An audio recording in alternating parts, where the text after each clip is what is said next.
Seguimos aquí en Al Estilo Juliana conversando con el congresista Javier Díaz-Canseco. No puedo decir a qué bancada pertenece porque ya no tiene bancada, renunció hace 2 semanas y ahorita me va a contar qué es lo que planea hacer, porque tiene que tener evidentemente alguna camiseta. Imagínense, 32 años en el Congreso. Pero también tengo que hacer unas preguntas difíciles que justamente me transmiten tuiteros que me siguen a mi cuenta, la @JulianaOxenford. Me dicen, ¿por qué siempre está mala onda usted? ¿Por qué siempre es el que, digamos, el aguafiestas?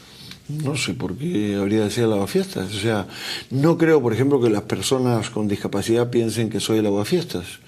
He jugado un papel lo más empeñoso posible para sacar una ley general de personas con discapacidad que ha sido aprobada por unanimidad en el Congreso hace pocos días. No creo que eso sea un aguafiestas para las personas con discapacidad.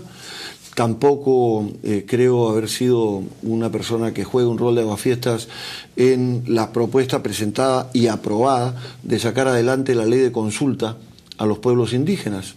No creo que los pueblos hayan sentido que eso les aguaba una fiesta. Las fiestas que sí me dedico a aguar son aquellas que tienen que ver con corrupción o con maltrato a la gente. Ahí no soy parte de la fiesta. ¿Y Ollantumala hace muchas fiestas de esas? Bueno, yo creo que Ollantumala ha incumplido compromisos centrales.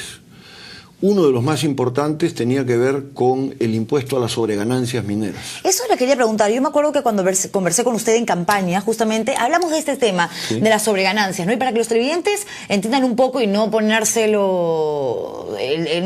tema denso, aburrido, el asunto pasaba por revisar los contratos y ver la manera de que las mineras, perfecto, puedan seguir explotando, pero que pagaran más impuestos justamente para que el Estado se pueda beneficiar con esta actividad económica que es la que más recursos le genera al Perú. Correcto. ¿Qué pasó con esas revisiones? Se quedó en el tintero.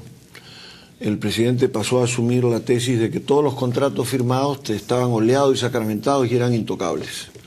Y esa es una tesis equivocada, porque cualquier contrato puede revisarse y renegociarse. Todos los contratos tienen inclusive cláusulas en ese sentido. Pero además, en este caso, no se trataba de revisar esos contratos, sino se trataba de entender que cuando la mayor parte de esas empresas firmaron sus contratos de concesión en el Perú, el precio del cobre o el precio del oro estaba 4 veces menos o 5 de lo que está ahora. Entonces ellos han elevado sus utilidades en una forma absolutamente imprevista, porque ellos calculaban que con el precio aquí hacían buenas utilidades y el precio ahora está aquí.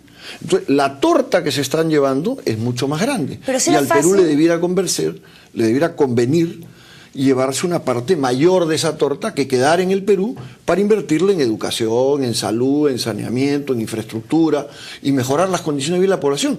Parte del conflicto minero en el Perú es el contraste que hay entre la enorme riqueza que hay alrededor de las empresas mineras y la pobreza que rodea toda la zona. Claro. Tú pones encima el mapa minero del Perú y el mapa de la pobreza y coinciden. Las zonas más pobres son las zonas mineras. Es como irte a esta zona de Cajamarca, tomar una foto y te das cuenta justamente de estos contrastes, estos extremos que no parecen hablar de un mismo lugar, ¿no? Donde conviven personas que tienen mucho y personas que no tienen nada. Hasta ahí totalmente de acuerdo. Además, conozco las zonas de conflicto y puedo dar fe de que sí sucede eso.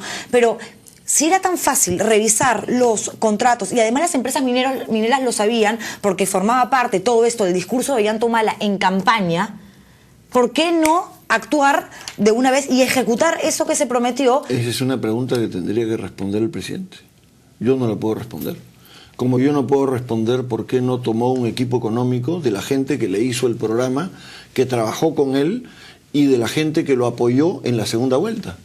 Y por qué sacó de los puestos de manejo económico clave del Banco Central o del Ministerio de Economía a la gente que había hecho la campaña y había sido aliado en la segunda vuelta para colocar gente que había votado por el candidato de la oposición o la candidata de la oposición. Entonces, para mí este es un tema que marcó el primer campanazo. Y ahí tuvimos un primer problema, porque obviamente se trataba de aplicar la hoja de ruta, y la hoja de ruta plantea el impuesto a las sobreganancias y plantea también que las empresas paguen todas regalías mineras. Lo único que se ha hecho es un cambio respecto a regalías mineras, y lo otro no se ha hecho. El gobierno de Ollantumala está a punto de cumplir 1 año. ¿Desde cuándo usted se siente decepcionado? yo comencé a sentir problemas desde el nombramiento del gabinete, ¿no es cierto? Del primer gabinete. Pero evidentemente una figura como la de Salomón Lerner implicaba una figura de puente, de diálogo, y era un gabinete, digamos, de todas las sangres. Habían toda clase de corrientes al interior, y era un gabinete de un gobierno en el que disputaban qué rumbo tomaban las cosas diferentes corrientes. El gabinete Valdés es otra cosa. Es un gabinete que se inicia con un estado de emergencia en Cajamarca, con la política de mano dura, con declaraciones sobre el fujimorismo y con declaraciones sobre la Comisión de la Verdad que marcan un rumbo completamente distinto. El único agrupamiento político que en su programa dice que las recomendaciones de la Comisión de la Verdad son obligatorias para su gestión de gobierno es Gana Perú. Y ese partido va a colocar como primer ministro a una persona que dice que las madres de los muchachos de la Cantuta o los parientes de los muertos en Barrios Altos teatralizaban cuando presentaban su testimonio ante la Comisión de la Verdad, me parece inaceptable. ¿Por qué cree que el gobierno de Humala no lo invitó, antes de que empiecen los problemas, a formar parte de uno de los dos gabinetes? No tengo idea, es una decisión del presidente. Yo creo que él ha tomado sus decisiones con determinado tipo de criterio, que probablemente es que lo que tiene en el gabinete son fundamentalmente secretarios. Uy, qué bravo eso. Y no cabezas que puedan tener puntos en común, pero a su vez tengan criterios propios. ¿Le hubiera gustado? Me hubiera gustado asumir ¿Integrar el cargo, gabinete? Sí. ¿Ser ministro? Sí, ¿De por qué? supuesto. ¿De qué cartera? Yo hubiera asumido carteras especialmente para mí sociales, educación, salud, hubiera asumido cualquiera, en fin, de estas, o también hubiera podido asumir carteras como energía y minas, en fin. ¿Siente que le falta Yo creo que hubiera eso? tenido capacidad para negociar con esas empresas condiciones, obviamente, si es que el gabinete y el gobierno estaban detrás, porque ningún ministro solo puede llevar adelante su gestión, o sea, requiere de una política integral de gobierno. Algunos pensarían que con lo que me está diciendo se quedó picón y por eso se peleó con Ollanta, ¿no? No, yo nunca le he pedido ningún cargo a nadie. No, eso es feo, pues andar pidiendo. Ni tampoco le pedí ningún puesto en la lista.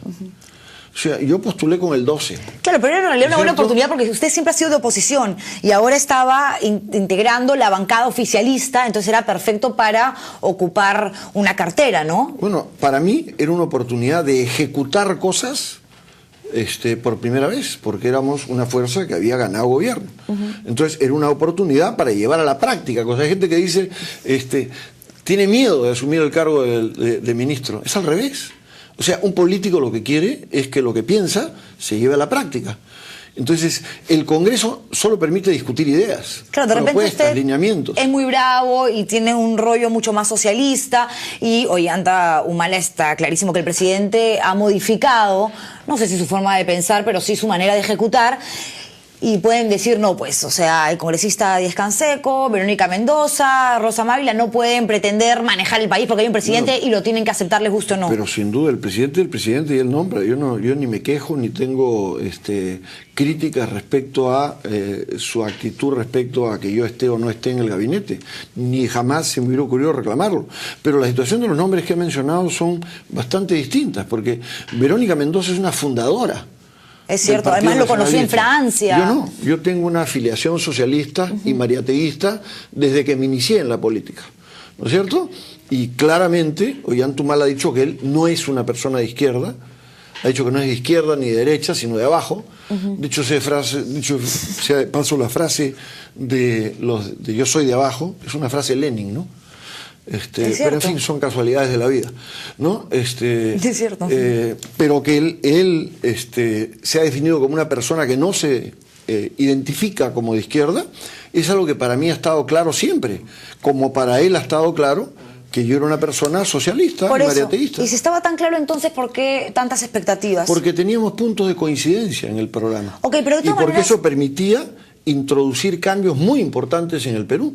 Si solamente se hubiera cumplido con que en salud tú hubieras aumentado, como decía el programa, 0.5% del Producto Bruto Interno del presupuesto cada año, y lo hubieras hecho el año anterior, no hubieras tenido el paro de los médicos y de los trabajadores que acabas de tener y el anuncio de la posibilidad de una huelga. Claro, pero el gobierno en realidad todavía no cumple ni un año. En estos meses... El año pasado se han dejado de ejecutar 2.000 millones de soles del presupuesto nacional. O sea, de lo que estaba programado gastar, se ha dejado de gastar 2.000 millones de soles. No podías con una ejecución más eficaz atender necesidades sociales de sectores claves como es la salud. La gente no está harta de qué es lo que está pasando en los hospitales, de las colas que tienen que hacer, de que no hay medicamentos en las farmacias de esos lugares, en fin, y de si la a eso le calidad de la sumas atención. que la jefa de la SUNAT se sube 10.000 nuevos soles y que encima es prima de Nadine, de hecho que la molestia va en aumento, pero no reconoce cosas positivas. Pero yo creo que Ollanta Humala ha hecho cosas muy buenas. Por también, supuesto, ¿no? que reconozco cosas positivas. ¿Cómo cuáles? La ley de consulta previa fue una cosa positiva. Lamentablemente el reglamento no tiene ese carácter positivo. La ley sobre accidentes y seguridad en el trabajo me parece una cosa positiva. Me parece positivo legislación que se ha dado respecto a compras estatales. Me parece positivo un conjunto de programas sociales, pero me parece que esos programas sociales no tenían por qué estar recortados. O sea, ¿por qué Pensión 65 no comienza con 250 soles y arranca con 125? Ese no fue el compromiso. Y nosotros teníamos cálculos de por qué era posible que sean 250 soles.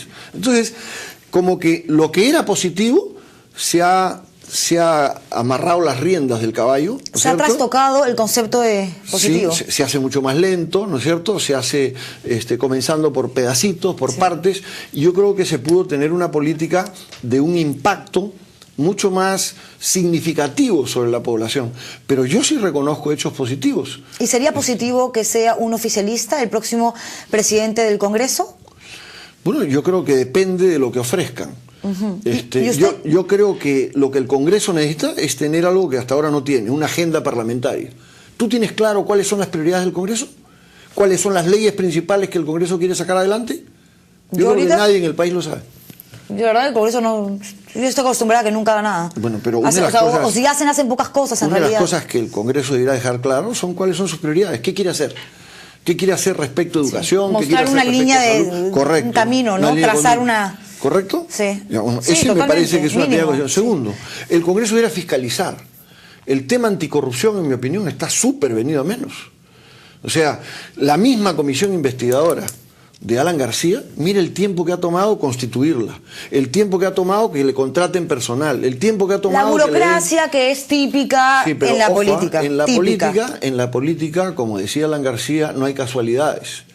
Y como decía todo en la vida, Fujimori, ¿no es cierto?, no hay caídos del palto. Entonces, cuando se producen atrasos de ese estilo, ¿no es cierto?, uno tiene que ponerse a pensar ¿por qué? ¿Por qué no hay apoyo adecuado para un manejo serio de una investigación tan complicada como es la investigación sobre la gestión integral de un gobierno como el de Alan García, en el que era Vox Populi la queja nacional frente a los indicios de corrupción? Hemos pasado por todo, por los petroaudios, ¿no es cierto? Sí, claro. Por las licitaciones frustradas, por las compras de patrulleros sobrevaluados. Quizás en fin. A veces resulta más cómodo justamente no analizar, no indagar sobre los errores y los aciertos para no reconocer. Ese es un error que puede ser políticamente correcto, pero que genera daños irreversibles. Pero era y es una tarea fundamental. No, en eso estoy totalmente de acuerdo. Y si algo tenemos que hacer en el Congreso